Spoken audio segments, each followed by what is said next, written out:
एक जगह जब जमा हो तीनों, राहुल, तेजस्वी और अखिलेश, ये विपक्ष की ताकत है दोस्तों, और विपक्ष का बढ़ता प्रभाव। और सरकार जब बहुमत से दूर हो जाती है, एक पॉलिटिकल पार्टी जब बहुमत से दूर हो जाती है, हर गुजरते दिन के साथ कैसे उसका अहंकार चकनाचूर हो जाता है दोस्तों, ये है इसकी ताजा मिसाल। जैसा कि आप जानते हैं दोस्तों, टॉप लेवल ब्यूरोक्रेसी में, यानी कि दोस्तों आरक्षण की अनदेखी करके सरकार एक विज्ञापन जारी करती है, जिसमें दोस्तों राहुल, अखिलेश और तेजस्वी बवाल कर देते हैं। यहाँ तक कि दोस्तों एनडीए के अपने सहयोगी दल कहते हैं, अगर ये कदम उठाया जाएगा, इसका सीधा फायदा इंडिया गठबंधन को होगा और राहुल गांधी पिछड़ों के मसीहा बन जाएंगे दोस्तों। और इस तमाम चीजों से डरकर दोस्तों सरकार अपने फैसले को वापस ले लेती है। आपके स्क्रीन पर दोस्तों अश्विनी वैष्णव के ये दो ट्वीट, एक ट्वीट में कह रहे दोस्तों, जो लेटरल एंट्री का हमारा दावा है वो पूरे तरीके से पारदर्शी है, यानी कि उच्च स्तरीय नौकरशाहों में हम जिस तरह से भर्ती कर रहे हैं, जिस तरह से हमने विज्ञापन जारी किया है, वो पूरे तरीके से पारदर्शी है। और लेटरल एंट्री का फैसला 2005 में कांग्रेस ने किया था, जब वीरप्पा मोइली इस समिति के प्रमुख हुआ करते थे।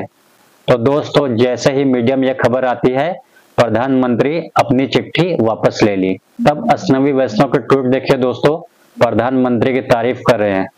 इस मुद्दे पर राहुल, अखिलेश और तेजस्वी बिल्कुल उग्र हो गए दोस्तों। सबसे पहले सुनते हैं तेजस्वी को। तेजस्वी यादव भारतीय जनता पार्टी को चुनौती दे रहे हैं, इन सहयोगी दलों को, चाहे चिराग पासवान हो, जितन राम मांझी हो या नीतीश कुमार हो, सबको तेजस्वी यादव चुनौती दे रहे दोस्तों। आप सब पिछड़ी जाति से आते हैं, आप सब ये सब कैसा होते हुए देख सकते हैं। और जानकारी हम लोगों ने दिया, ये लेटरल एंट्री के बहाने ये लोग आरक्षण को समाप्त करना चाहते हैं और संविधान के खिलाफ ये लोग काम कर रहे हैं। हम लोग शुरू दिन से ही बोलते रहे हैं कि भाई ये लोग आरक्षण विरोधी हैं, SC ST विरोधी लोग हैं, और ये लोग किसी भी कीमत पे नहीं चाहते हैं कि SC ST समाज जो है सचिवालय में बैठे।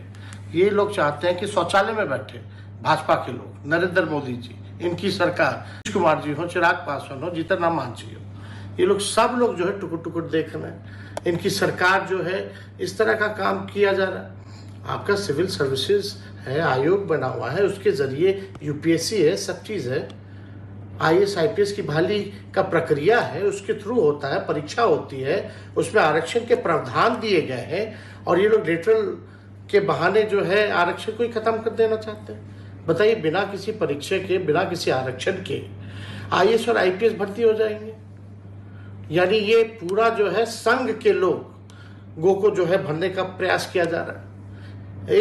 इसका हम लोग पूरा कड़ा विरोध करते हैं। और दुख की बात है कि ये देखिए, एक बार ही नहीं, सिर्फ लेटरल एंट्री की बात ही नहीं, सिर्फ IAS IPS की नहीं, ये एग्रीकल्चर कृषि विभाग ने जो है ये चिट्ठी निकाली है, और इस चिट्ठी में साफ तौर पे देखिए वैकेंसी नोटिफिकेशन, यानी एकल पत्र के बहाने जो है इन लोगों ने जो है आरक्षण खत्म करने का प्रयास किया। इस पर साफ तौर पे लिखा है, all the vacancies are unreserved, reservation orders are not applicable. ये तो हर जगह, ये हर डिपार्टमेंट में हो रहा है, और हमको तो बड़ा दिक्कत हो रहा है। OBC शिवराज चौहान जो है OBC कैटेगरी से आते हैं, वो खत्म कर रहे हैं।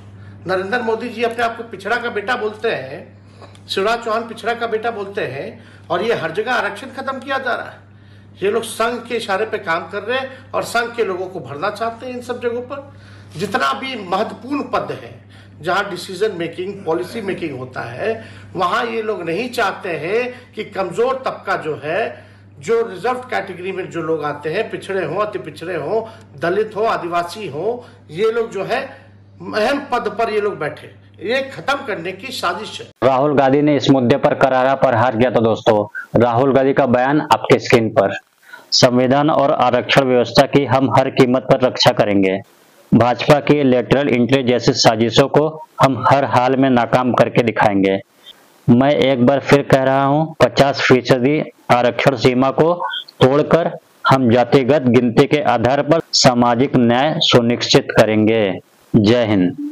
ये बातें कह राहुल गांधी। और मैं आपको एक बात बतला दूं दोस्तों, राहुल गांधी जमीन पर उतर रहे हैं।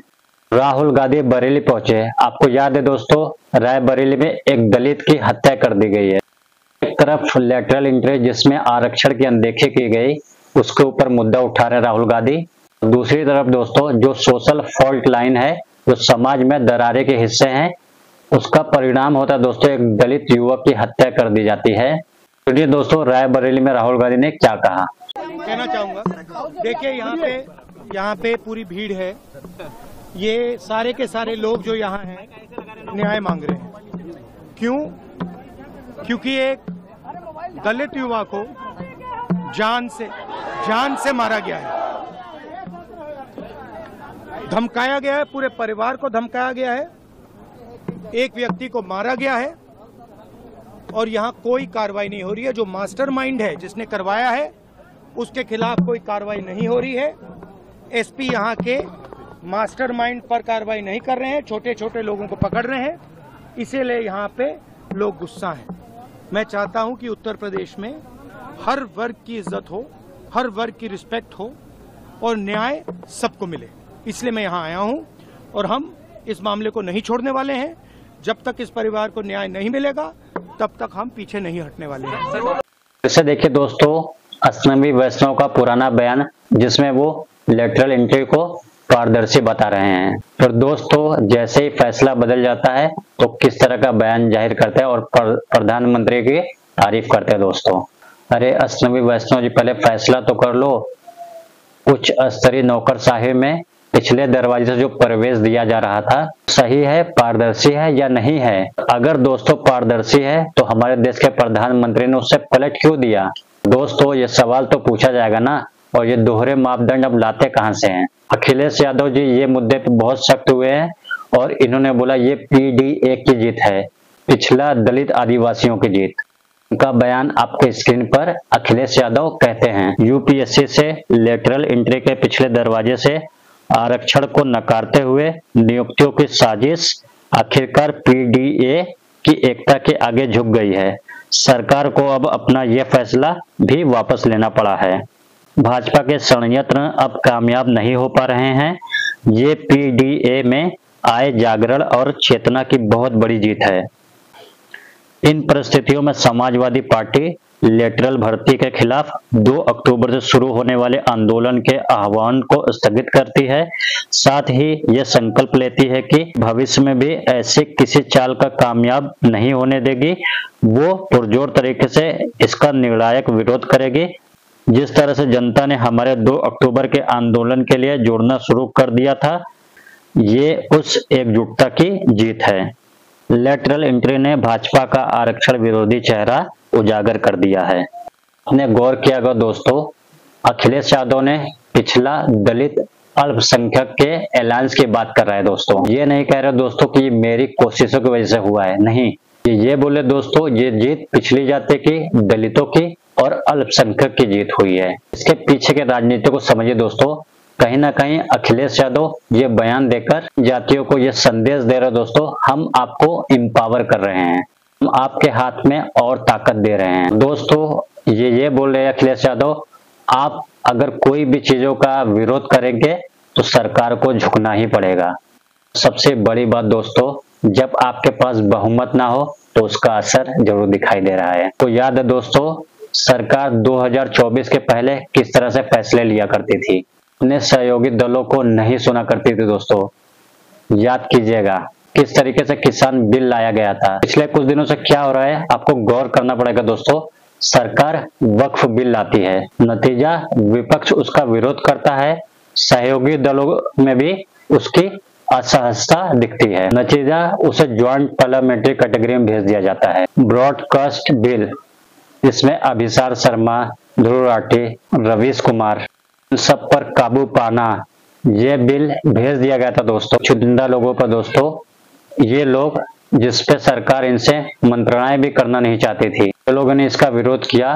कुछ विपक्षी दल इस पे बोल रहे थे, चाहे वो प्रियंका गांधी वाड्रा हो, चाहे टीएमसी हो, ये लोग लगातार इस पर आवाज उठा रहे थे दोस्तों। नतीजा सरकार वो बिल का भी मसौदा वापस ले लिया दोस्तों। और अब दोस्तों उच्च स्तरीय नौकरशाही में भर्ती का मामला सरकार इससे भी वापस ले रही है दोस्तों। साफ तौर से ये दिखाई दे रहा है दोस्तों, प्रधानमंत्री नरेंद्र मोदी बुरी तरीके से नर्वस आ गए दोस्तों इस बात को इनकार नहीं किया जा सकता है, विपक्ष के तेवर तल्ख हैं। तो दोस्तों वीडियो में अभी के लिए इतना ही, और वीडियो अगर आपको पसंद है तो वीडियो को लाइक शेयर सब्सक्राइब जरूर करें। थैंक यू सो मच दोस्तों, जय हिंद दोस्तों।